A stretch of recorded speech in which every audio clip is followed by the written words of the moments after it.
Bom dia, bom sábado. Obrigado, Joana.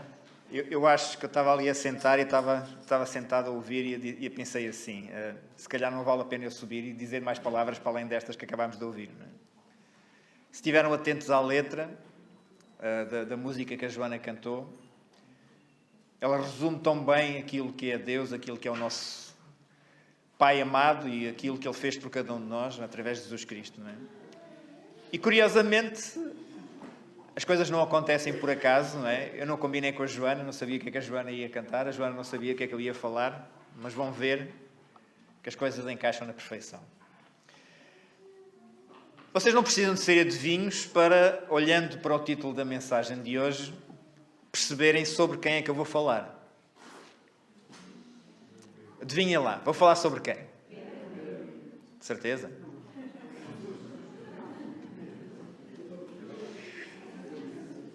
E o galo cantou 2 vezes. Acertaram, é evidente. Vou falar sobre Pedro e acertaram também aqueles que disseram sobre Jesus. E eu gostava que nós meditássemos e revisitássemos esta história que se calhar nós já ouvimos dezenas, já para não falar de centenas de vezes, mas vamos atentar para os detalhes e vamos tentar perceber que aquilo que Pedro fez não é muito diferente daquilo que infelizmente eu faço todos os dias, que é negar a eficácia da graça de Jesus. Porque é fácil olharmos para Pedro com um ar muito paternalista e dizer como é possível Pedro ter negado Jesus Cristo. Mas se calhar nós fazemos exatamente a mesma coisa. E é isso precisamente que eu gostaria de conversar convosco. E eu gostava de vos desafiar a lermos este episódio no Evangelho segundo São Marcos. E porquê o Evangelho segundo São Marcos? Porque nós podíamos dizer que o Evangelho segundo São Marcos podia ser intitulado o Evangelho de São Pedro, segundo São Marcos. Porque João Marcos, não era discípulo de Jesus, não foi contemporâneo de Jesus porque ele era muito jovem e aparece na história bíblica já depois de Jesus ter ascendido aos céus. Como é que ele foi capaz de escrever o Evangelho? Escreveu o Evangelho porque ouviu ou bebeu, a fonte de inspiração foi o relato do apóstolo Pedro. Há quem diga, a tradição diz, que João Marcos, a determinado momento, terá sido o tradutor de Pedro, porque João Marcos dominava o grego, Pedro era judeu, não tinha grande capacidade, a mesma capacidade que o apóstolo Paulo tinha para falar em grego, então João Marcos funcionava como o tradutor do apóstolo Pedro. E foi do convívio com o apóstolo Pedro, de ouvir o relato do apóstolo Pedro, que João Marcos escreve o Evangelho. E vamos ler o capítulo 14, que é um capítulo, não vamos lê-lo todo, porque são 70 e muitos versículos, mas vamos ler alguns trechos. Para quê? Este capítulo é excelente para nos ajudar a compreender o porquê de Pedro chegar a este ponto. Marcos, capítulo 14, e podemos começar a ler a parte final, no versículo 66.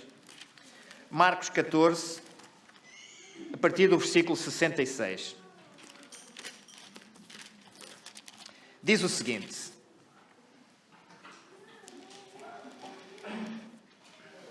estando Pedro embaixo no átrio, chegou uma das criadas do sumo sacerdote. E vendo a Pedro, que se aquentava, olhou para ele e disse: tu também estavas com Jesus o Nazareno. Mas ele o negou, dizendo: não o conheço, nem sei o que dizes. E saiu para o alpendre. E o galo cantou. A criada, vendo-o de novo, começou a dizer aos circundantes: este é um dos tais. Mas ele o negou outra vez. Pouco depois, os que ali estavam disseram novamente a Pedro: verdadeiramente tu és um deles, pois és Galileu. Ele começou a praguejar e a jurar: não conheço esse homem de quem falais. Imediatamente o galo cantou segunda vez. Então Pedro lembrou-se das palavras que Jesus lhe tinha dito: antes que o galo cante 2 vezes, 3 vezes me negarás. E caindo em si, chorou. Esta é a história. Mas a história não começa aqui. A história começa algum tempo antes. E se nós formos ler os relatos que nos é apresentado nos Evangelhos, Pedro até começou muito bem. Recordam-se como é que Pedro foi chamado por Jesus? Pedro, em certo sentido, já era discípulo de João Batista, portanto já tinha alguma afinidade com a mensagem do arrependei-vos, porque vinda é a hora do reino dos céus. Portanto, Pedro não era propriamente alguém que estava distante do fenómeno religioso do seu tempo. Mas recordam-se como é que começa a aventura de Pedro com Jesus. Pedro, uma noite inteira a pescar no mar da Galileia, sem sucesso, e nisto está um estranho na praia que lhes diz, olha, lança as redes para o outro lado. E Pedro podia ter levado isto a mal, não é? Porque Pedro era um homem experimentado. E acho que nós não temos, às vezes temos uma ideia um pouco errada de quem era o apóstolo Pedro. Pensamos que ele era meio analfabeto, um bocado embrutecido. Não era assim, Pedro. Pedro tinha os seus próprios barcos. Para ter os seus próprios barcos é porque tinha alguma capacidade económica. Não era propriamente de uma família pobre, ou muito pobre, ou extremamente pobre, para começar. Portanto, teria algum poder económico. Depois, todos os judeus tinham um sistema educativo que funcionava bastante bem avançado para o seu tempo. Portanto, Pedro frequentou a escola, sabia ler, Portanto, não era um analfabeto, longe disso. Era um indivíduo com uma linguagem dura de se ouvir? Era, mas isso se calhar deve-se ao facto de ter uma profissão que era exigente. Mas isso não era só Pedro. Seguramente muitos judeus contemporâneos de Pedro também teriam uma linguagem que às vezes nos faria corar de embaraço ou de vergonha, não é? Mas Pedro, neste momento, quando houve aquele estranho, ele decide aceitar o desafio. E recordam-se o que é que aconteceu? Voltam novamente para o mar, lançam as redes novamente e desta vez os peixes não cabiam nas redes. Foi uma pesca verdadeiramente miraculosa. E depois recordam-se de Jesus, lança-lhe o desafio, olha, tu vais deixar de ser pescador de peixes para passares a ser pescador de homens. E Pedro largou o que tinha e seguiu imediatamente Jesus. Embora na primeira metade do ministério de Jesus a interação entre Jesus e os apóstolos era mais ou menos intermitente, ou seja, eles não viviam permanentemente com Jesus, iam e vinham, ok? Primeira parte. Depois, a partir da segunda parte, é que Jesus está permanentemente com eles. Mas Pedro abraça este desafio que Jesus lhe lança e segue Jesus. É evidente que podemos argumentar que, se calhar, os motivos que fizeram com que Pedro seguisse Jesus não eram propriamente os mais recomendáveis. Se calhar era porque era ambicioso e aspirava a ser alguém mais importante, aspirava a ter um lugar de destaque no reino que Jesus haveria de preparar. Não sabemos, não sei. Não vos consigo dizer com certeza se era aquilo que movia Pedro. Mas, olhando para os relatos e pela forma como Pedro interagiu com Jesus, e vemos vários episódios, estou-me a recordar daquele célebre episódio em que Jesus faz um discurso no monte em que anuncia pela primeira vez que vai ser morto e que ao fim de 3 dias vai ressuscitar. E o apóstolo João, no seu Evangelho, diz que este discurso era muito duro de ouvir e muitos abandonaram Jesus. E Jesus, nessa altura, pergunta aos discípulos, e vós? Quem dizeis que eu sou? Sabem quem é que respondeu? Pedro. Tu és Jesus Cristo, Filho de Deus. Já vamos daqui a um bocado ver esse texto com mais detalhe. Portanto, Pedro teve um bom começo. E agora, quando entramos no capítulo 14 de Marcos, estamos a 2 dias da Santa Ceia. Estamos na altura da preparação e vemos que os principais dirigentes religiosos do tempo de Jesus planeavam matar Jesus. E vamos tentar perceber neste capítulo 14 porquê de Pedro ter negado Jesus. Há aqui vários fatores. Eu diria que o primeiro fator, se calhar, que fez com que Pedro começasse a tomar um conjunto de decisões que resultassem no último instante, na negação de Jesus. Eu diria que se calhar se tivéssemos que apontar o primeiro fator para o qual Pedro falhou como amigo e como discípulo de Jesus, eu diria que teve a ver com a sua autoconfiança versus falta de confiança em Deus. Pedro tinha uma grande confiança nele próprio e nas suas capacidades. Recordam-se do episódio em que Pedro foi o único discípulo que andou sobre as águas, não é? Do mar da Galileia, no meio da tempestade. Foi o único discípulo que fez isso. Mas o que é que aconteceu? Pedro disse a Jesus: olha, deixa-me ir ter contigo. E Jesus disse: vem, Pedro. E Pedro começa a andar sobre a água, não é? E quando vê que está realmente a andar sobre a água, qual foi o primeiro impulso que ele teve? Não foi de agradecer a Jesus por aquilo que ele estava a fazer com ele. Foi olhar para os discípulos, encher o peito de ar e dizer: estão a ver? Claramente fica aqui provado que eu sou melhor que vocês. Não é? E o que é que aconteceu nesse momento? Começou a afundar-se, não é?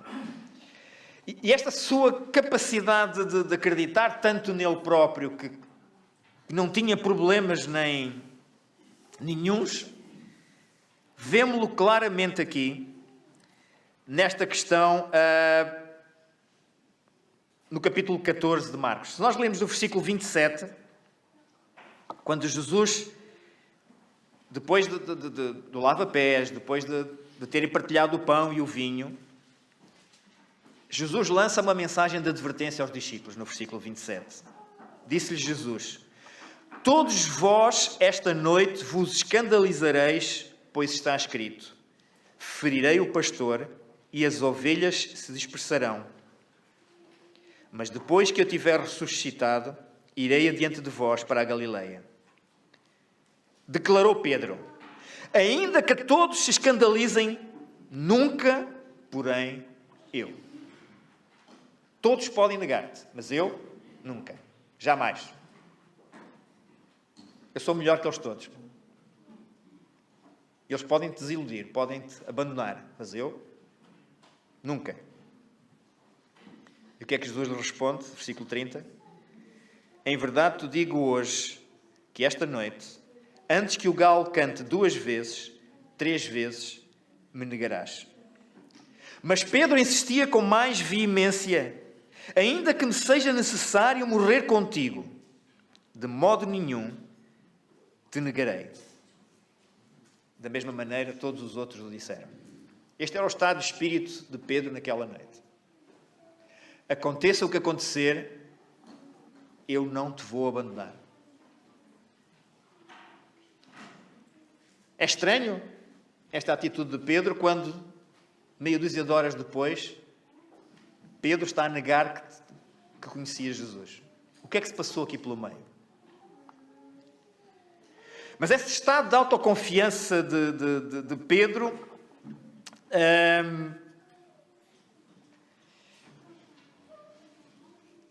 era normal nele, não é? Era a maneira de ser dele. Pedro acreditava que tinha chegado a um ponto na sua vida em que fracassar na sua relação com Jesus era impossível. O apóstolo Paulo tem um versículo, todos nós conhecemos, não vale a pena procurarem, 1 Coríntios 10, 12, todos nós conhecemos quase de cor. Aquele, pois, que cuida estar de pé, olhe para que não caia. O primeiro erro que nós, como cristãos, podemos cometer na nossa vida é pensarmos que atingimos um patamar de espiritualidade que nos coloca a salvo de tudo à nossa volta.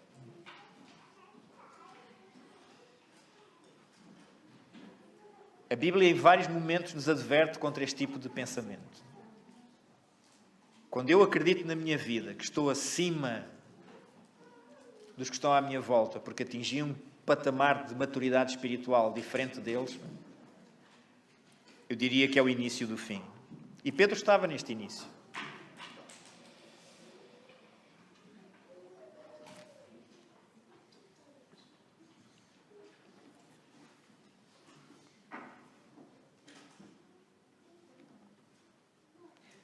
em Mateus 16, vamos ler Mateus 16, aqui vamos ler, Mateus 16, 15, 17, que é o tal texto que eu vos li há pouco, que eu falei há pouco, do tal sermão de Jesus Cristo, que deixou os seus seguidores muito desapontados e muitos o seguiram. Mateus 16, podemos ler os versículos 15 e 17.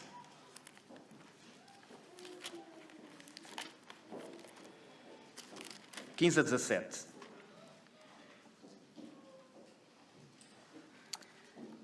Perguntou-lhe Jesus a eles: E vós, quem dizeis que eu sou?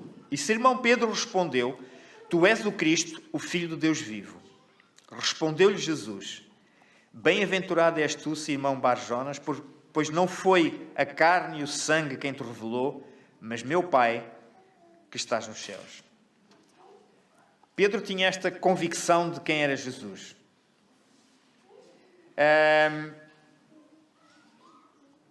E isso fez com que ele, se calhar nesta fase em que acreditava que Jesus vinha instituir o seu reino, Pedro achou que estava acima de qualquer coisa. Que nada lhe podia acontecer. E quando nós achamos isso,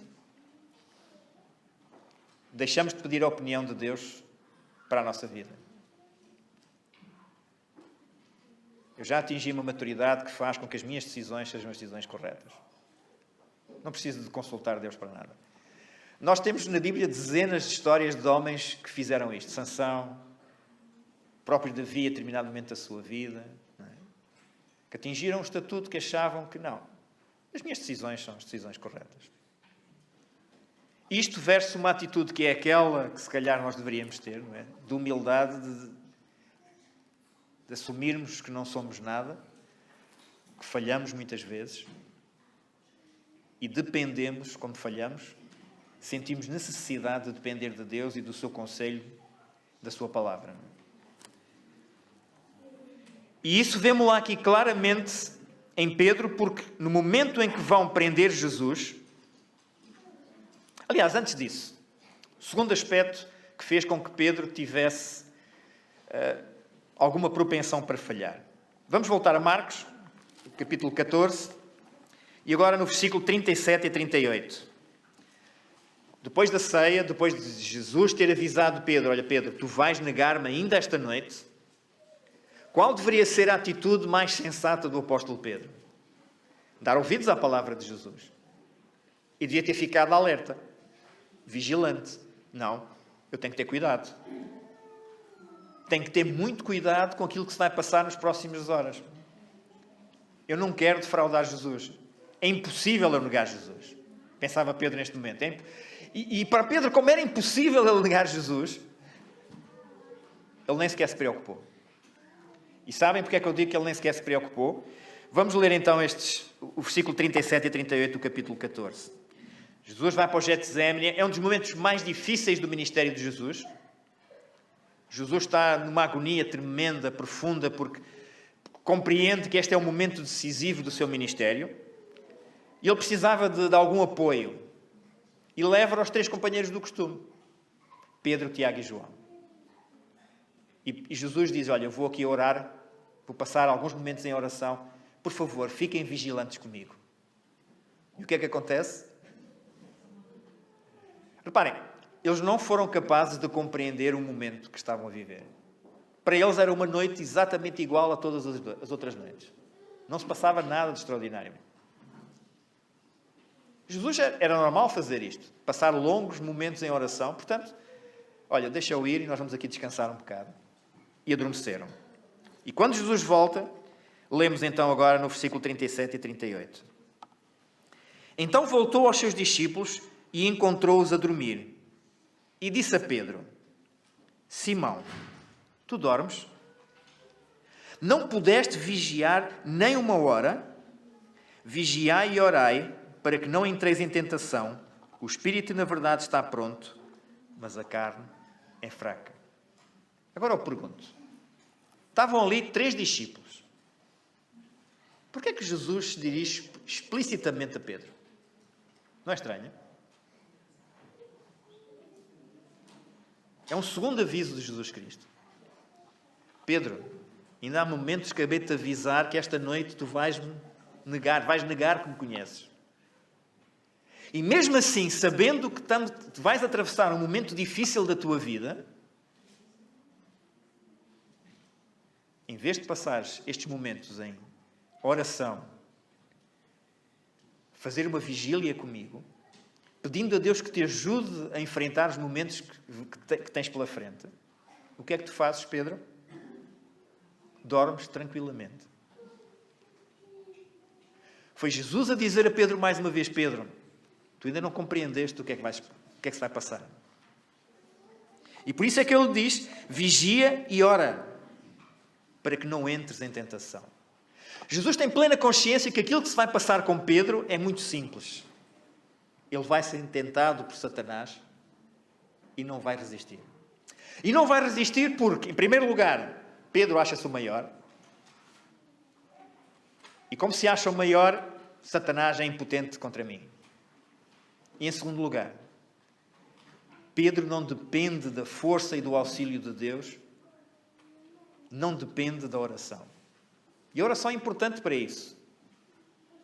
A oração é importante para nós compreendermos o nosso nível de dependência de Deus. Se eu não oro a Deus, se eu não tenho o hábito de orar a Deus, é porque eu não sinto necessidade de ter Deus comigo. E era isso que estava a passar aqui com Pedro.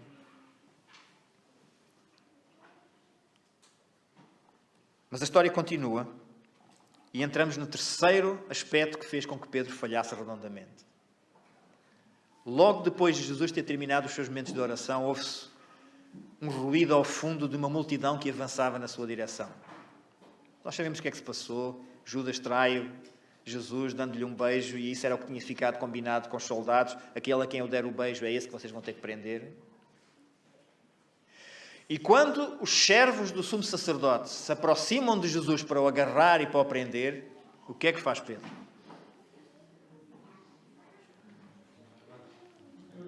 Sacou da espada. É estranho um pescador andar com uma espada, não era? Sacou da sua espada e quis resolver a situação à sua maneira. Ou seja, Pedro tomou uma decisão irrefletida, precipitada, sem pensar nas consequências do seu ato. Marcos 14, 47. Vamos ler o versículo 47. Então um dos circunstantes, puxando da espada, feriu o servo do sumo sacerdote, cortando-lhe a orelha. Em Marcos não é identificado o autor, mas nos outros evangelhos sabemos que foi Pedro. Precipitou-se. Nós podemos ler este episódio, se calhar, que vem relatado com mais detalhe no Evangelho segundo São João, capítulo 18, versículos 11, que acrescenta aqui um detalhe que é importante. João 18, 11, diz o seguinte: mas Jesus diz a Pedro, imediatamente depois disso, de ele ter sacado da espada e ter cortado a orelha, Pedro, imagino que não tinha preparação militar propriamente, fez qualquer coisa para defender Jesus, não é? E apanhou o coitado do servo na orelha. E Jesus vira-se para Pedro e diz-lhe assim: mete a tua espada na bainha, não beberei eu o cálice que o Pai me deu. Ou, traduzindo isto para português do século XXI, o que Jesus diz é: Pedro, o que é que estás a fazer com a espada desembainhada? Tu não sabes que isto está a acontecer porque faz parte dos planos do meu Pai para mim? E este é o terceiro aspecto em que Pedro estava completamente errado. Quando nós achamos que somos os melhores em termos espirituais, quando nós não passamos momentos de oração nem de meditação na palavra de Deus, o que é que isso faz em nós? Debutar completamente a nossa consciência espiritual. Deixamos de ter a percepção sobre aquilo que são os desígnios de Deus para a nossa própria vida. Não conseguimos entender a vontade de Deus para a nossa própria vida. E foi isso que aconteceu aqui com Pedro. Pedro não entendeu aquilo que era a vontade de Deus para aquele momento. E não conseguiu perceber que aquilo que estava a acontecer porque Deus queria que acontecesse assim.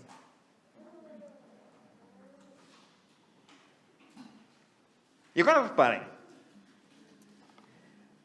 Este é o momento em que Pedro não tem problemas nenhuns em tirar a sua espada e defender Jesus de uma multidão enfurecida.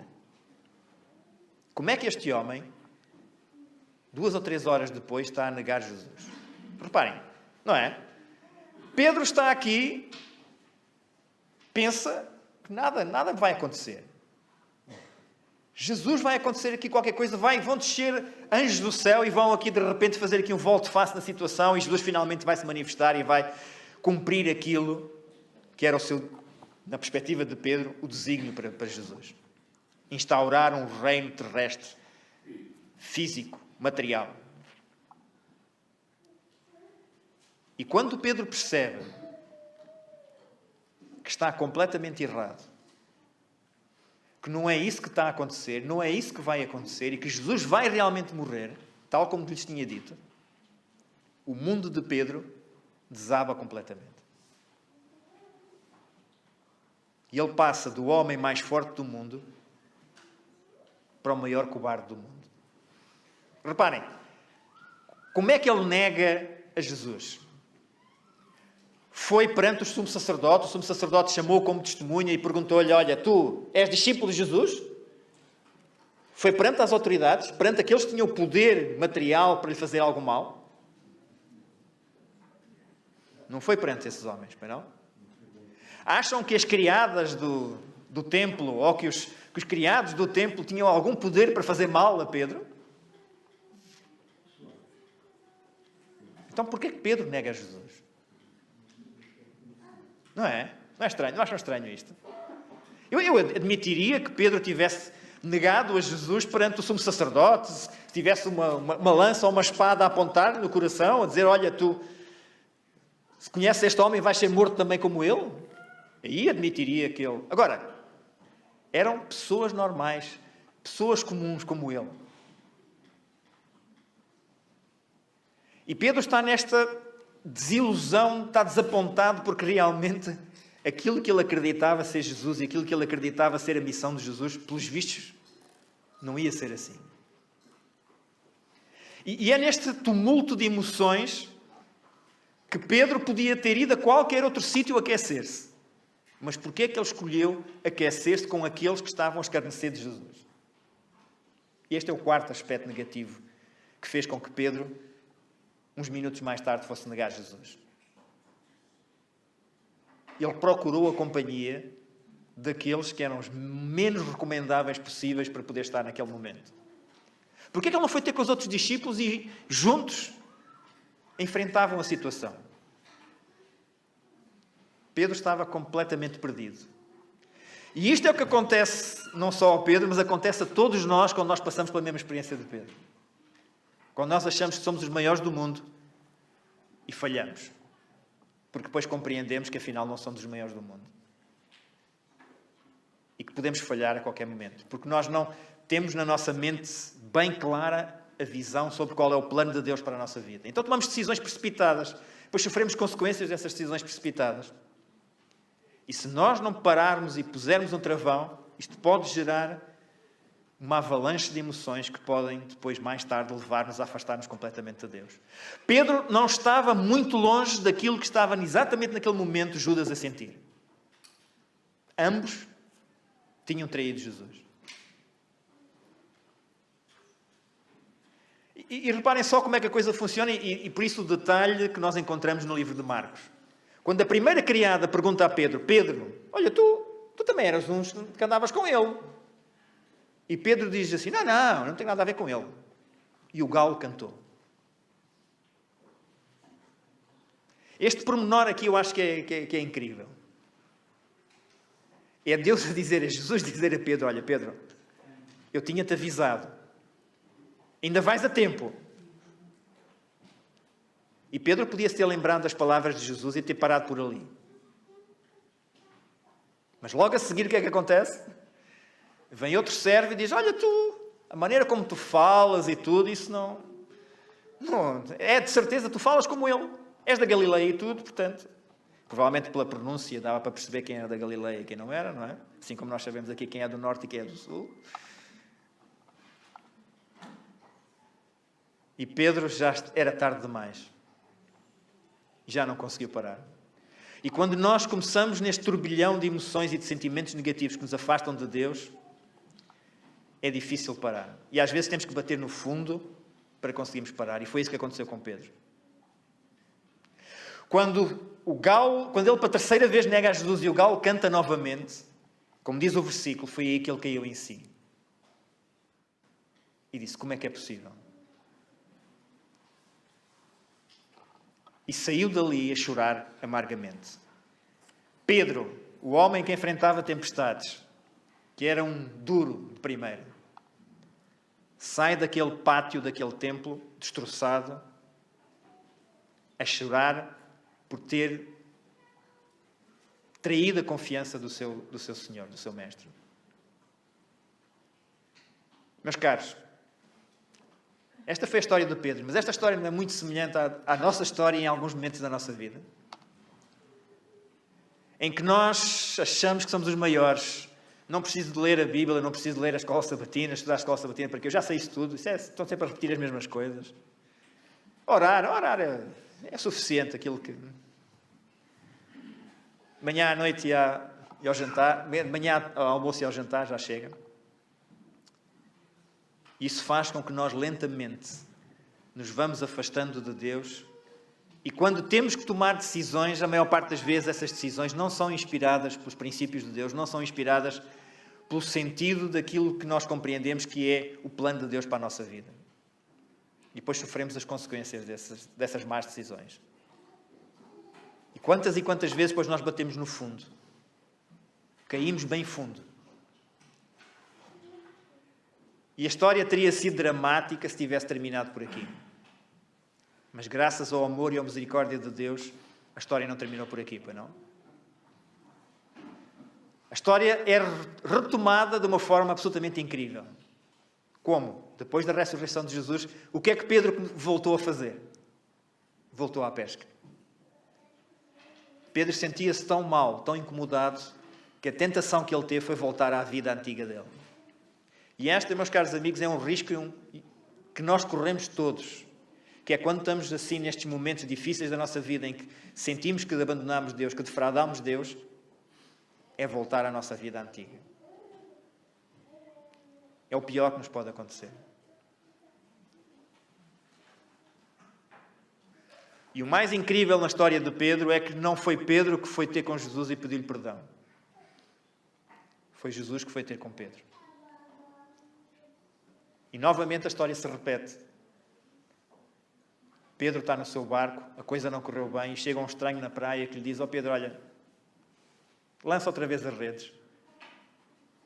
E ele lança as redes novamente, e há mais uma pesca miraculosa. Eu acho incrível esta história porque é Deus a dizer a Pedro, olha Pedro, tu falhaste, tu desiludiste-me, tu desapontaste-me. Não te preocupes. Eu sei que tu estás arrependido, eu sei que tu estás a sofrer. Mas nós vamos recomeçar tudo de novo. E isto, meus caros amigos, é um recomeço. Porque Jesus vai novamente chamar Pedro, exatamente da mesma forma como chamou da primeira vez, e depois na praia, não lhe lança o desafio de ele ser pescador de homens, porque ele já o era. Lança-lhe o desafio de apacentar as suas ovelhas. De ser aquele discípulo que iria ficar com a responsabilidade de orientar a igreja nos primeiros anos da sua existência. Pelo meio há aquela conversa incrível, não é, de Pedro, tu amas-me? Em que Jesus lhe pergunta 3 vezes e nós não temos tempo, eu queria terminar. É uma conversa incrível porque é Pedro a compreender pela primeira vez que não é infalível. Que é um ser humano que falha, que erra. E que o amor que ele tem por Deus não é o amor perfeito que ele dizia que tinha antes do Getsemane. No Getsemane ele dizia que iria morrer se fosse preciso por Jesus. Agora, quando Jesus lhe pergunta, Pedro, tu amas-me? Tu sabes, como quem diz, tu sabes como eu te amo. Da minha maneira imperfeita, tu sabes que eu te amo. E Pedro recomeça novamente a sua história com Deus.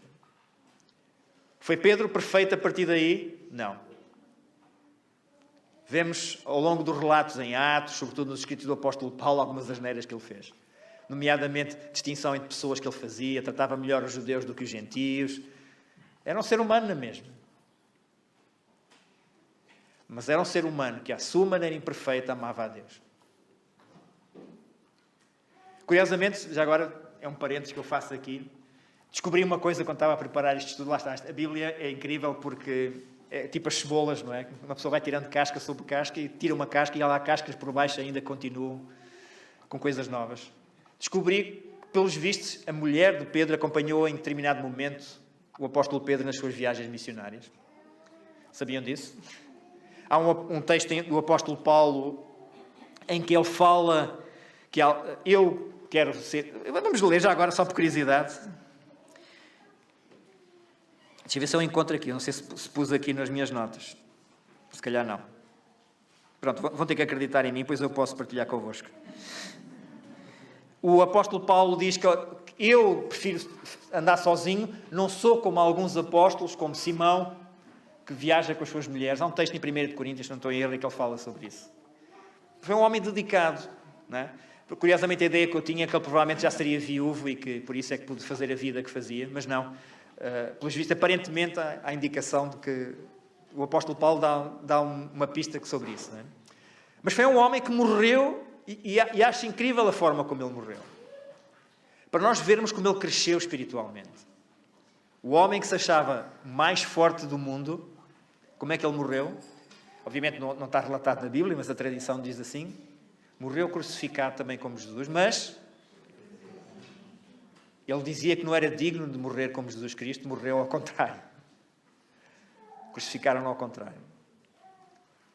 Ou seja, os instantes finais da sua vida foi Pedro a admitir perante ele próprio e perante os outros e perante Deus que não era ninguém, que não era digno do amor de Jesus Cristo.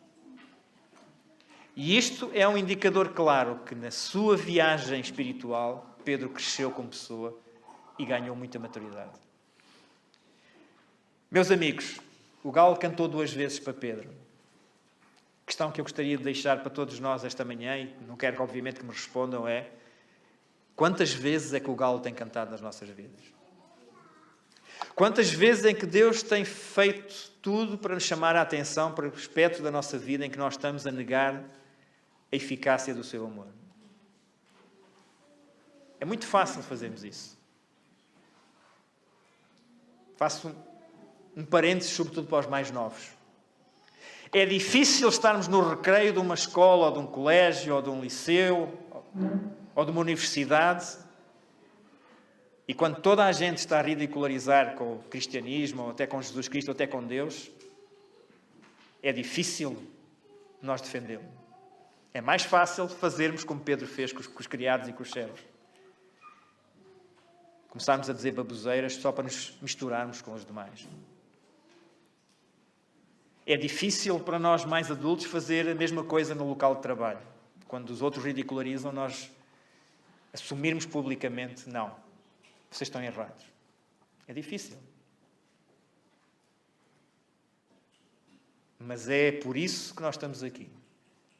Para sermos testemunhas de Jesus Cristo. Para o defendermos e para mostrarmos ao mundo que o seu ministério não foi em vão. Que há esperança para toda a humanidade por causa do ministério de Jesus. A nossa vida não é perfeita, mas eu acredito que, tal como Deus fez com Pedro, Deus faz também com cada um de nós. E está permanentemente a fazer reset, a voltar tudo ao início, a lançarmos novamente o desafio. Nós falhamos e Deus diz-nos: olha, levanta-te e vamos começar tudo de novo. E ainda bem que nós começamos tudo de novo.